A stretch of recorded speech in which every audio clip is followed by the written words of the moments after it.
Good morning. Thank you all for attending. So I'm Carla Mandel. I'm with the School of Business SEED team. That stands for Student Engagement and Empowerment and Development Team. We are really excited to bring to you Women Entrepreneurship Week. And to give a little bit of background, Women Entrepreneurship Week was created in 2014 by the Feliciano Center for Entrepreneurship and Innovation at Montclair State University here in New Jersey. The SEED team is excited to co-host this Women's Entrepreneurship Week, and it's Rutgers School of Business's third year participating in the event, aimed at nurturing, inspiring, and energizing female founders around the world. Today's event is co-hosted with Rutgers Women of Business Alliance. I'd like to introduce their Vice President, Alexis, who will share information about their organization and introduce Dean Adya. Today's session is also being presented virtually for our off-campus online students, alumni, and invited guests. Alexis? Hi, everybody. My name's Alexis. I am the Vice President of the Rutgers Women in Business Alliance. So our mission is to empower one another, develop our leadership skills to improve the environment around us.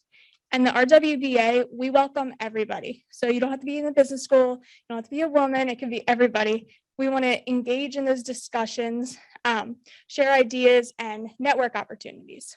So last year, we actually had an OBGYN come in, and he talked about the parental leave at companies, what we have to do, and we also had a talent acquisition specialist last week to talk about interviewing tips, whether it be online or in person.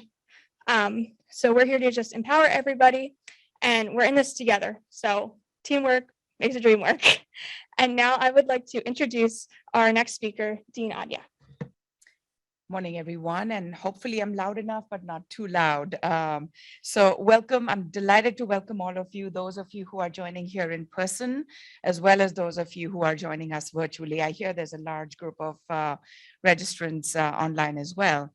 About 3 decades ago, there were 4 million women-owned businesses in the US. Today, there are over 11.6 million. 5.4 million of these majority-owned businesses are owned by women of color. The number of women-owned businesses has grown phenomenally, 45% between 2006 and 2007 and 2016, which is 5 times faster than the national average. What's more important is that the impact of women-owned businesses in the US has been phenomenal. In 2018, for instance, women-owned businesses employed over 10 million workers. And these businesses also reported nearly 1.8 trillion in sales or revenues in 2021. So the impact is very, very encouraging. And these are very encouraging trends to see the growth in women-owned businesses. And these trends are in spite of the fact that women receive just 7% of venture funds for their startups, and an average loan size that is nearly 12% less than their male counterparts. Women entrepreneurs also face social expectations, shortage of professional networks to a much greater extent than their male counterparts. So while much work has to be done to bring parity, women continue to make strides as entrepreneurs, especially in healthcare, retail, food, and the professional services. By all measures, our guests this week, the Women's Entrepreneurship Week, are exemplars of this progress. Their stories and journeys from innovation to entrepreneurship are made even more uplifting because of the positivity and the resilience with which they have developed and grown their enterprises. Our guest speakers have taken their passions and business acumen to deliver value to their communities. So on behalf of Rutgers Camden and the School of Business, today I am delighted to welcome one such inspiring entrepreneur, Brennah Lambert, who is owner and chef of Lesby Veggies, a vegan cafe in Audubon, New Jersey.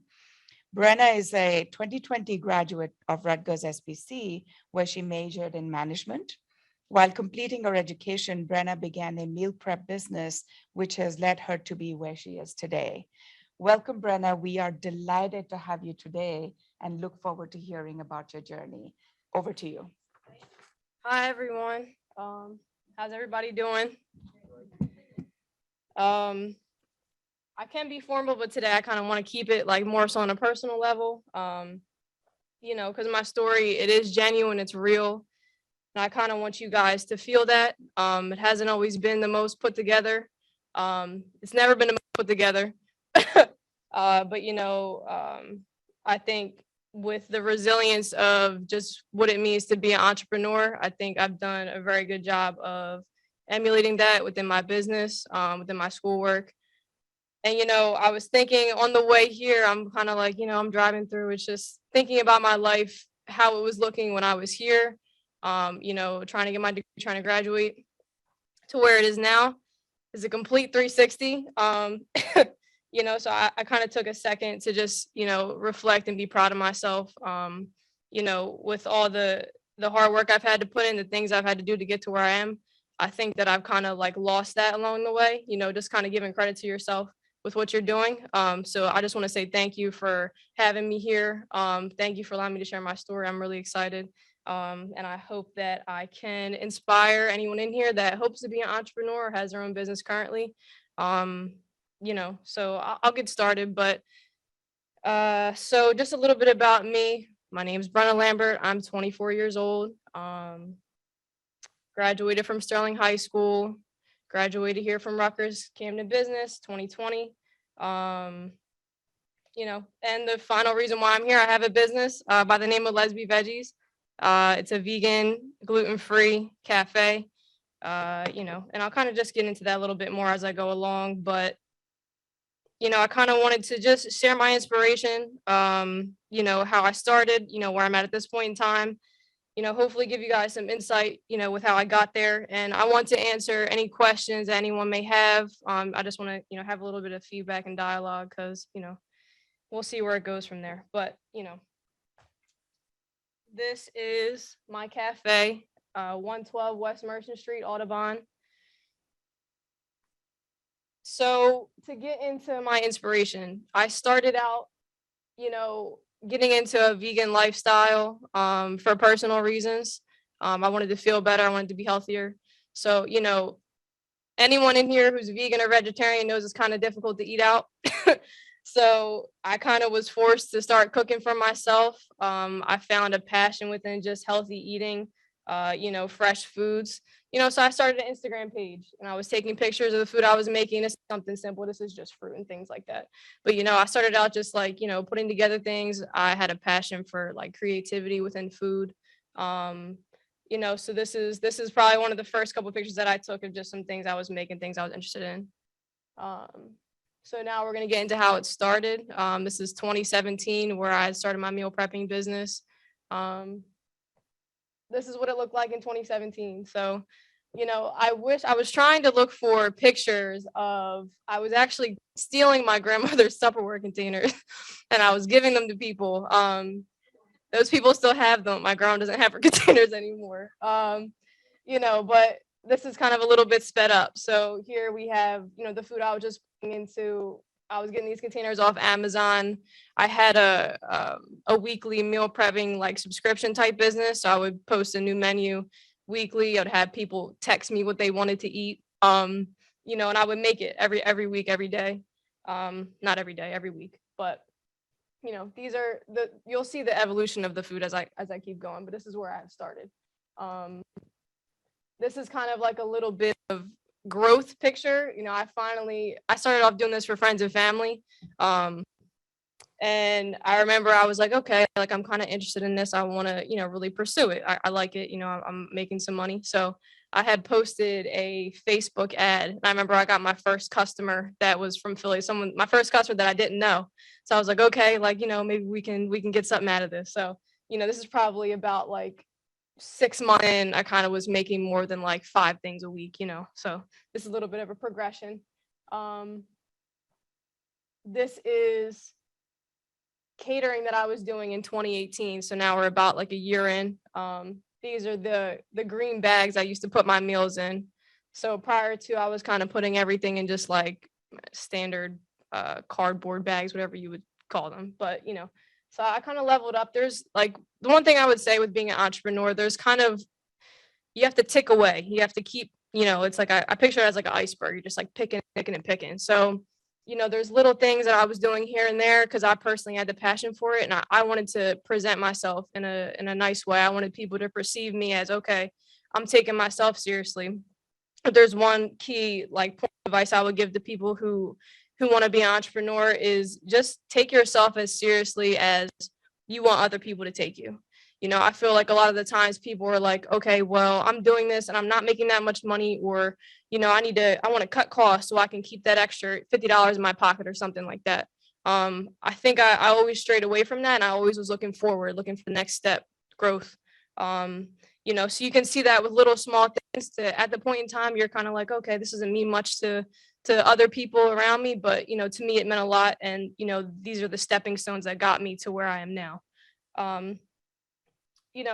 And with the meal prepping too, there was times where I was making food just to take pictures of it because nobody ordered from me that week, So it's like just sticking with it and really believing in what you're doing. That's how you get, to where you are. So this picture on the left is reality of things, bags in the back of my car, everything looking as organized as I possibly could have had it. I remember I was finally able to buy my first car, a Honda CRV. And I bought it because it was big enough to fit all the food in the back. So this is the reality of things on the left. And then on the right, this is what I would present to my potential customers and clients. Like these are all pictures I was taking. This was a Thanksgiving menu that I had posted. I would do Thanksgiving like catering every year. So we have I think it was like a pumpkin pie, like some kind of like cranberry meatballs or something like that, Brussels sprouts, But I think the biggest thing for me is just always trying to keep that integrity, even when I felt like I was falling apart, So that's that. This is my shout out to my mom. She's been a super huge support. This is my first festival that I did. I got invited to a New Jersey vegan food festival, and I was like, okay, things are starting to pick up here. Like people care, people are paying attention to what I'm doing, so that kind of kept me going. But, we had like a stand. I just was giving people my food. I think that's when I first started to notice that, okay, just seeing people's faces after they would eat my food, like seeing them enjoy it, seeing them want to come back, or the wow factor, I was kind of like, all right, this is more than just me. That kind of made me realize that there's a future within this. I'm able to set up my own table and I'm having people in line trying to eat my food. That kind of made me feel good about what I was doing. And that kept me going. So, we have the progression, I'm starting off grandma's Tupperware containers to doing this. This isn't the prettiest thing, but it's growth over time. And I was proud of myself for this. So I actually did this festival. I think I did it twice. And that's where I also have customers today that are coming in like, oh, I seen you at the food festival, Again, so small progression things, like I showed you guys before, I was kind of putting my food into plastic containers that I got off of Amazon. I leveled up to compostable containers, to make things look better presentation wise. Still taking pictures of the food. This is what people are seeing on the left, on the left and the right. But the real story is me in the kitchen up until 12 o'clock at night, stressing out, barely trying to put things together. So I think with being an entrepreneur, there's a lot of things that people don't see behind the scenes. And I've seen people say that multiple times before, but it really is the truth. When you're putting in hard work and you're up until 1 o'clock in the morning, and then you have to work again the next day, and you're up until 1 o'clock in the morning again that day, it makes you question, okay, you really have to understand why you're doing this. You have to have the passion within what you're doing. I never had, and this is probably not the best thing to say, I never had a business plan. I never had a business plan. And this was my Achilles heel at times, but it's also something that I feel like I used to my advantage. I was always working on the fly. I was always kind of, all right, what can I do next? How can I get better? Right before I'm going somewhere, just finishing something up 10 minutes before I have to leave. I remember I was in Thanksgiving catering, doing the Thanksgiving catering, and there's a picture of those foldable tables all over my grandmom's kitchen. Tore my grandma's kitchen up. Just leaving things being a mess, but I got it done. It's always been just a nick of the time for me, but I feel like, I guess I just have a knack for getting things done and doing things well. Also, something I wanted to mention is I bought my grandmother a new stove last year for Christmas because that was a mess. So that was a nice, like, heartwarming accomplishment for me. Because while all this was going on, like, I was broke, flat broke. And as being a college student, that's like a stereotypical thing, but I was doing this and not really making that much money. I was kind of just scraping by. But I was still had the passion there, and I still seen my vision even when nobody else seen it, or it felt like nobody else cared. So these small improvements, I was doing these just like, with credit cards, like not really too much to my name, but I kept going, kept chipping away, So now we're on to the next chapter. This is 2020. So I was doing meal prepping for about 3 years, meal prepping and catering for about 3 years. And then my mom's a realtor. So I finally got it in my head. I'm like, I can't keep cooking out of my grandma's kitchen. So I was looking, I don't know if anyone knows the MLS system. I was looking on the system, and I was actually in the library here. And I was looking on, I was like, Mom, let's go check out this place. We went, it was like this dump in Audubon. And I was like, oh man, like, this is kind of, I don't know, I started to question myself, maybe am I going to be stuck here forever? Like, what's going on? I would say maybe about like 5 months after that, I was like just in the library in between classes. And I'm like, all right, let me look again. So I went on there, and my cafe, 112 West Merchant Street, Audubon, that was the first building that had popped up. And I remember I looked at it, and I was like, oh, wow, this looks very nice. This looks great. This looks perfect. Small little spot, not too big, not too small. So I was like, Mom, we have to go check this out. So I remember I went in. As soon as I walked in, checked out the front, checked out the back, I turned to my mom. I said, all right, what do I have to do? I said, what do I have to do to get in here? So, I feel like I'm not directly a religious person, but I feel like God has blessed me with, where I am now and just the whole sequence of events. Cause, there's been so many moments of just questioning yourself, so many moments of I'm tired, I don't feel like doing this. Maybe I should just work for somebody else, have that security. But something has always kept me going, and I've always gotten a reaction out of what I was doing. People have always enjoyed it and loved it, So that's what's kept me going. Shout out to everyone that supported me. When I was doing meal prepping, shout out to the 3 customers that I had for weeks, shout out to people who didn't order from me, all that kind of stuff. So yeah, it's been a journey. So here is the first picture that I took in front of the cafe. This is before I had the lease sign, before I had anything, I think this is after I had the lease sign. This is when I got the keys. So, Kalia, my girlfriend, sitting in the front, my number 1 support system, she took this picture. I was super excited, cheesing in there, really happy. And, still doing the meal prepping. So I had to support myself in some way. I feel like at this point, I think I was at the point where I was kind of able to support myself off the meal prepping. I was able to pay my bills. I was able to eat, car payment, all that kind of stuff. So, once people heard that I was opening up a plant-based cafe, orders kept like flooding in with the meal prepping business. And I remember my grandmother, and my grandpa, they were like, are you sure you want to give this up? You're making a lot of money off this now. Are you sure you want to give this up and kind of like, open up a restaurant, completely transition?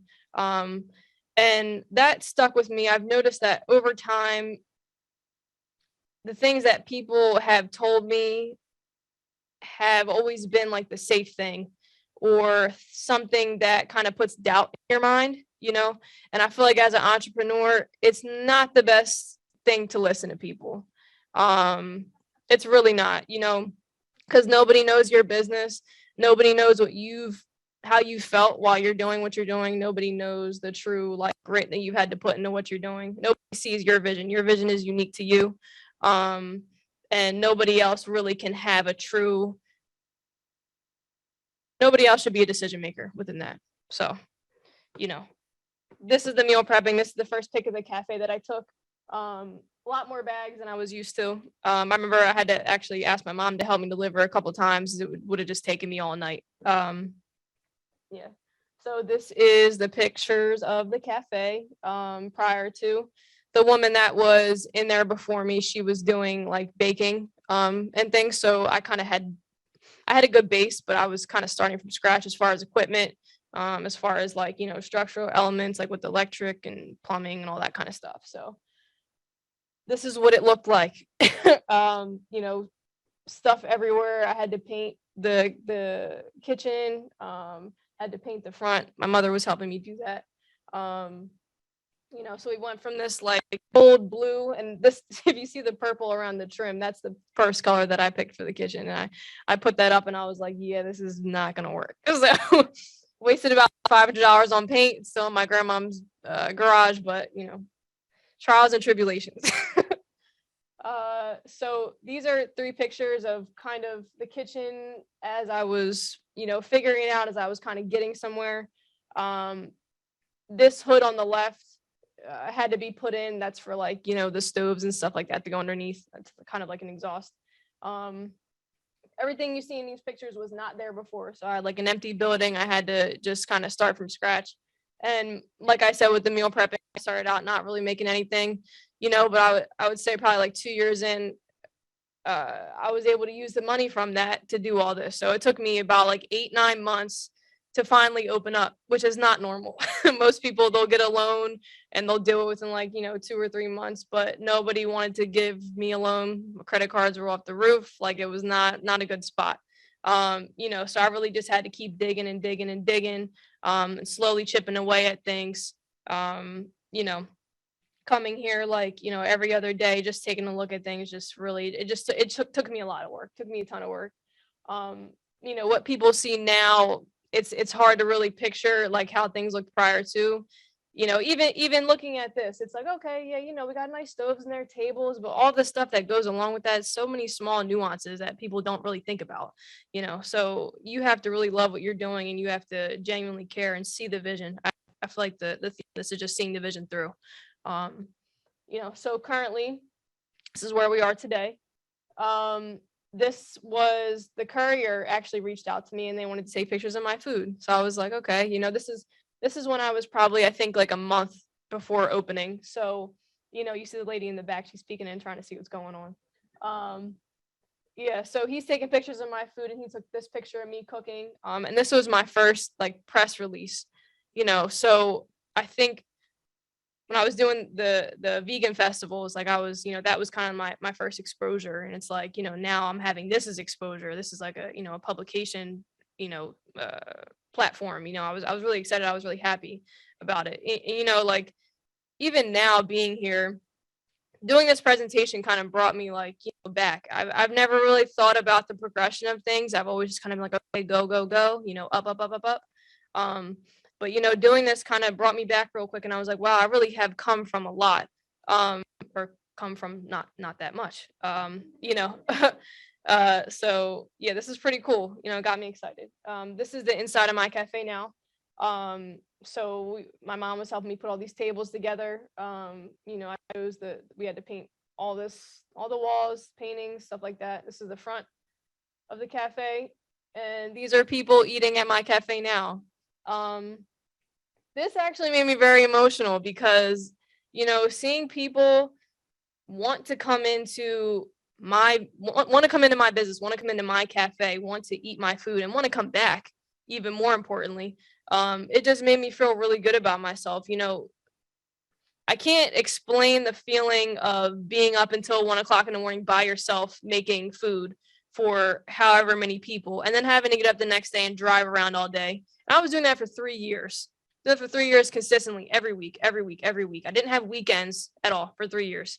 I was going to school, getting my schoolwork done, barely, and trying to keep up with this. And it's like, look at where I am now. I kind of am at the point where like, yeah, I want to give myself a pat on the back, because I've really put my all into this, and to see the benefits from it, it's really just it makes me emotional. It makes me happy. This Sharice in the front, she's my CMOS girl. She gives me CMOS every week for me to sell in my merch fridge. you know, this family, I seen them one time, they come back and they just, you know, I love seeing the families, you know, having the reason why I opened up a cafe, or the reason why I wanted to open up a cafe, is because, you know, doing the meal prepping, I wasn't able to have the kind of experience, like the connection with people while they're eating. You know, it's like I'm putting my food in a container, I'm delivering it to you, you're heating it up and you're eating it. Okay, like that's cool. You know, but I wanted to have the whole for me what it means behind food, like the environment, the feelings, you know, from everything from the music being played to the presentation, to families wanting to gather around your food and wanting to eat, enjoying themselves. You know, that's what I wanted. That's what I desired. I wanted an environment. So, you know, that was kind of my inspiration behind opening that cafe, and here we are today. Um, this is another picture of my food. We got the eggplant terrine right here. That's probably like on the left. That's like probably the number one like appetizer for dinner. And then the birria tacos right here. This is the number one like entree seller for dinner. People love those a lot. And on the right is the barbecue cauliflower wings. And this just happened recently. I was super stoked about this. I don't know if you guys know Big Daddy's House from Food Network, Chef Aaron McCargo. He came by, he wanted to check out my food. So he kind of did a whole like Instagram or Facebook Live thing. And he was kind of like really digging in deep with me about like the presentation of my food, how much he loved it. You know, even when the cameras were off, I was kind of like, wow, people really do love my food. You know, like just reaping the benefits of all the hard work. I was like, you know, this is genuine. Like people really do care. You know, so he's a Food Network star, top chef, and he was really feeling what I had going on. And, you know, this was kind of, and you know, all the in between opening up a restaurant, it's kind of like, you know, that gets tiring too. You know, the meal prepping for 3 years, that was tiring. All right, now we're in a restaurant. Okay, this is kind of like, you know, we're doing this every day almost. You know, so recently up until this point, I kind of was feeling a little discouraged.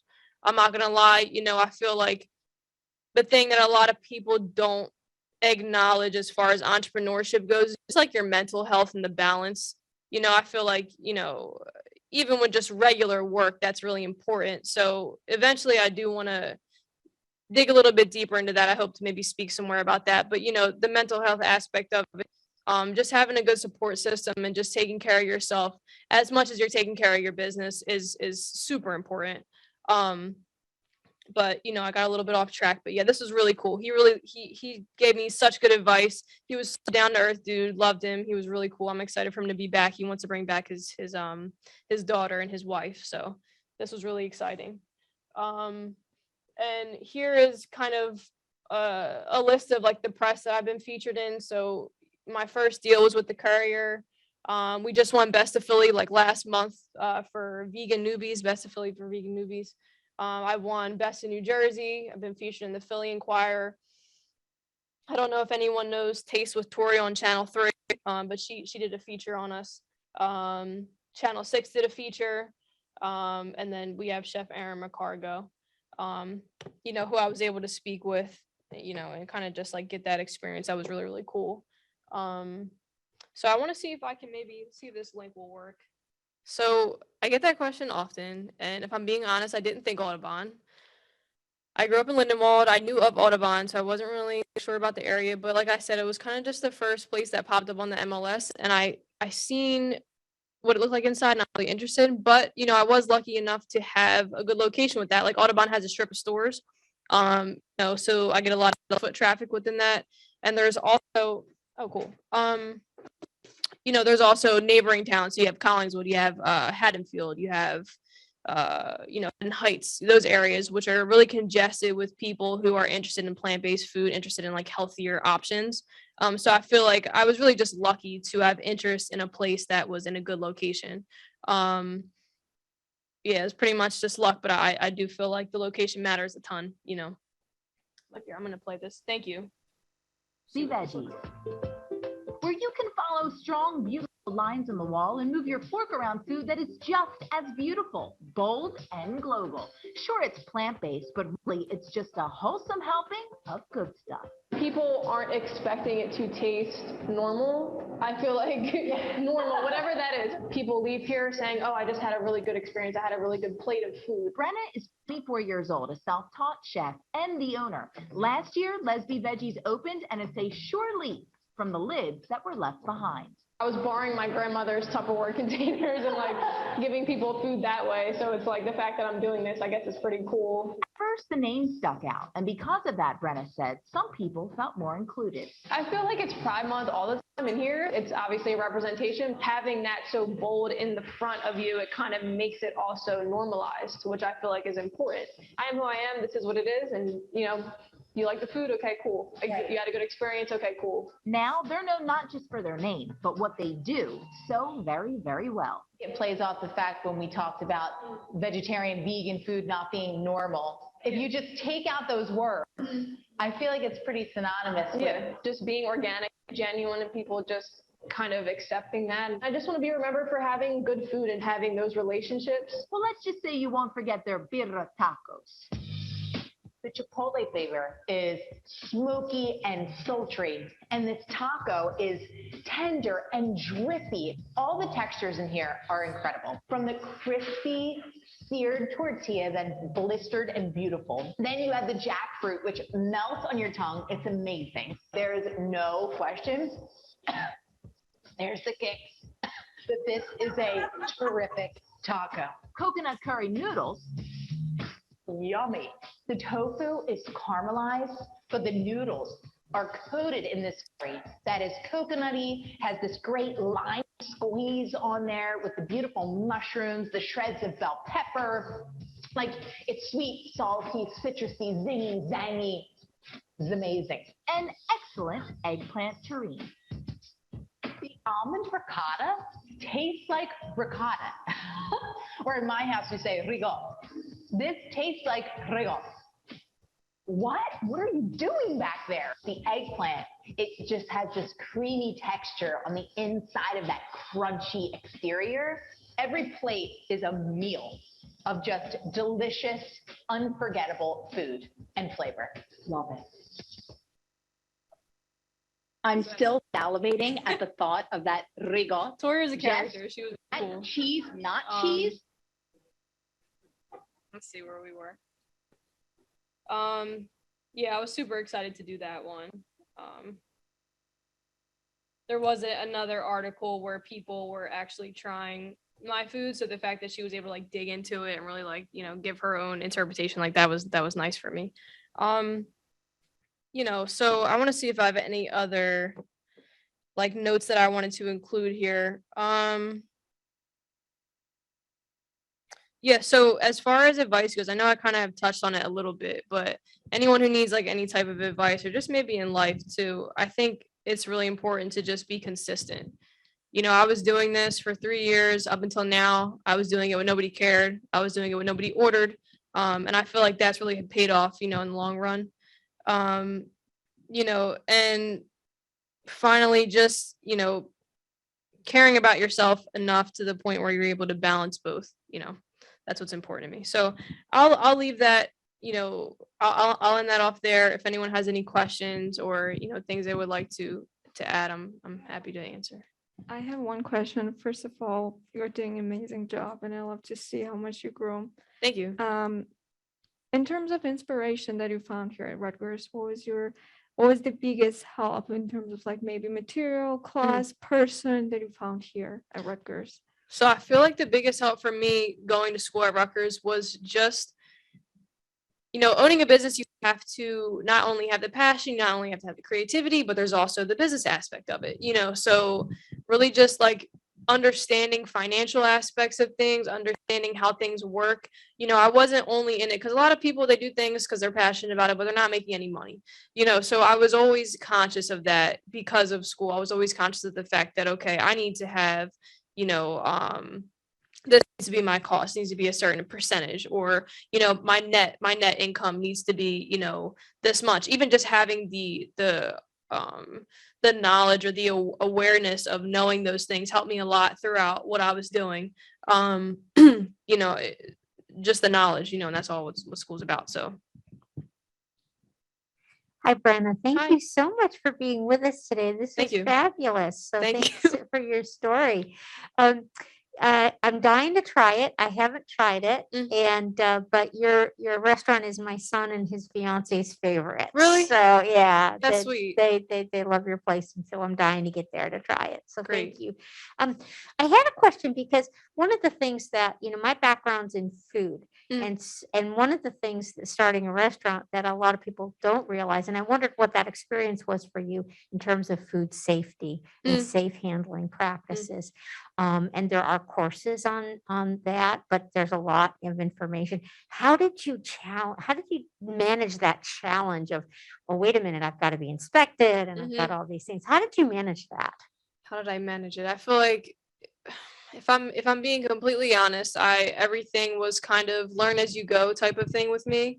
You know, so when that pillar or when that challenge presented itself, I kind of was like, okay, that was when I was, knowledgeable of it, just kind of realizing, okay, this is important.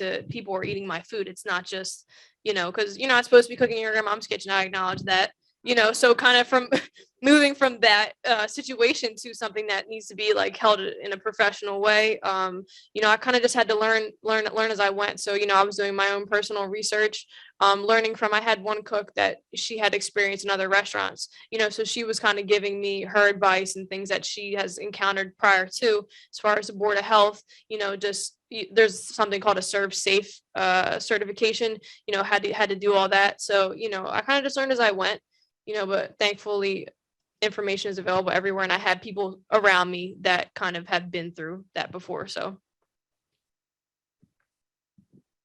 Hi, I just wanted to say that your presentation was really inspiring, and I was just wondering, as you were doing the meal prep and like even now with your cafe, did you have like a social media handle, or like how did you like get the news out about your business? Right. So that's kind of something that was missing from the presentation. So thank you for bringing that up. Before I was doing the meal prepping, I started out with an Instagram page. So, I was kind of interested in food or whatnot. So I was just posting things here and there. And I think over time, just like people sharing the pictures, it just grew based off of that. So social media has been a huge, huge, huge influencer for me, especially now. So does that answer your question?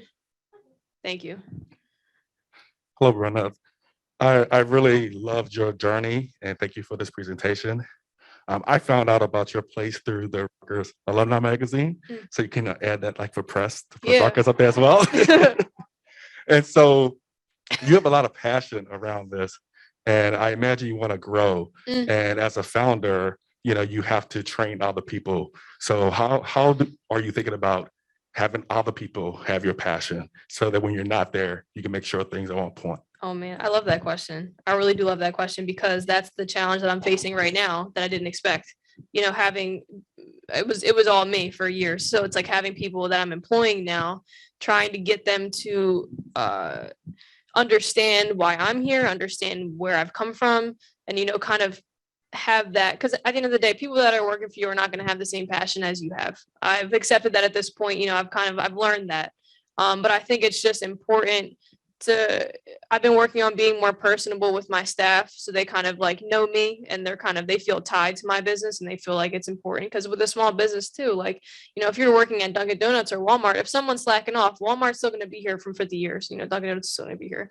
But my employees are directly tied to the success of my business and their job, so that's kind of what I'm trying to get them to understand. But moving forward, I'm kind of just like looking for good people to get in there. And if I feel like the opportunity presents itself, I want to pursue that. But I think that those type of people are just going to have that intrinsic like understanding within themselves. You can't really teach someone to have passion, so I feel like, once I cross that bridge, I'll be very thankful, I'll be happy. But right now it's kind of a challenge, getting people to just be there with you. But thank you for that question. I appreciate that. Hello. I actually have two questions. So the first one was, what was the biggest surprise you found as an entrepreneur? The biggest surprise. God, everything's a surprise. The biggest surprise, I feel like what comes to my mind when you first ask that is just employment. It kind of ticks off of that question. It's very hard. I didn't expect it to be so hard to get people in there, to kind of train people to be a boss. I feel like that was probably the biggest surprise for me, like the element of being a boss. That's the hardest job like that I've encountered through all the work that I've done. That's the hardest thing for me, is just being able to manage people and manage your business while working, while trying to keep things going. That was the biggest surprise to me. I wasn't expecting that element to be there, which it's so obvious, but I just wasn't surprised. I wasn't expecting it. And then the second one was, I overheard you say that accounting wasn't necessarily for you. No. But, kind of off of that question that she had asked earlier, when it comes to like running your business, you have to kind of have knowledge of all aspects. So how did you, fight that challenge as an entrepreneur? Counting, how did I fight the challenge? It was a mess. It was a mess, because, and shout out to the Small Business Development Center, because they really got me on my feet as being a legit business. I was doing things, behind the scenes for a while, but getting registered, like all that kind of stuff.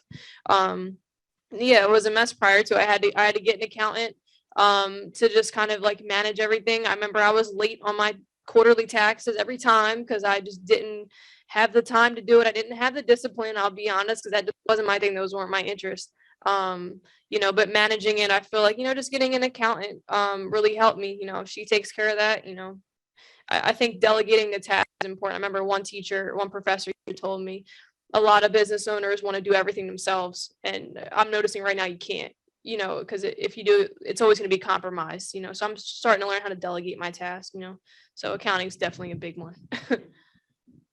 Hi, I'm not really familiar with the food you serve. Like, I know it's vegan, but I was wondering if your food is centered around a certain region or a certain cuisine, or like a mix and match, or if you're thinking of branching into different cultures, cuisines, and all that. So yeah, I mean, it is all vegan. I've done a lot of different things over the years. So, I've done Indian here and there, different like Asian influences, whatever I perceive to be homey to me. I don't feel like I struggle with answering that question, because I don't feel like I have a specific wheelhouse. It's kind of just whatever I feel like is going to go well together. I feel like I do pull a little bit from everywhere. I'm not one person to be picky with how I eat. I love to go. My favorite food is probably Indian food. I love Indian food. I love Japanese food. So I pull from different cultures, yeah, but I'm not gonna sit here and act like I know exactly, oh, this is the Japanese dish that's so authentic. It's never like that. But I do try to be versatile. So Thanks so much. I think we have time for just one more question from our audience. So I'm just going to give a second. Do you have a final question before we hand it over to Carla? All right, fantastic. Thank you Cool. so much. Thank you. Let's give Brennah another round of applause. Thank you. Thank you all for coming today. As you know, this is the first of 3 events this week. So on Thursday, also at Free Period, we'll be hosting Janet Davis for a fireside chat with Associate Dean Holmes here. She'll be talking. She's the chef or CEO and owner of Jade Jamaican Grill. So we kind of have a food theme going this week. So we are very excited, and thank you for such a fantastic presentation. I am not vegan, but I can't wait to actually go and taste this food. Sounds good. And also for those of you who are entrepreneurs in the group, you'll be hearing later this week about our entrepreneur think tank. It's going to be a monthly gathering of student entrepreneurs who just want to, think through their potential business ventures with support of the Small Business Development Center. So, Bob Palumbo will be joining us for November 1st meeting, and then we'll be bringing in consultants from his practices to speak with students depending on the ventures that the students are interested in. So stay tuned for a lot more information. Alexis, if you'd like to join me for a moment.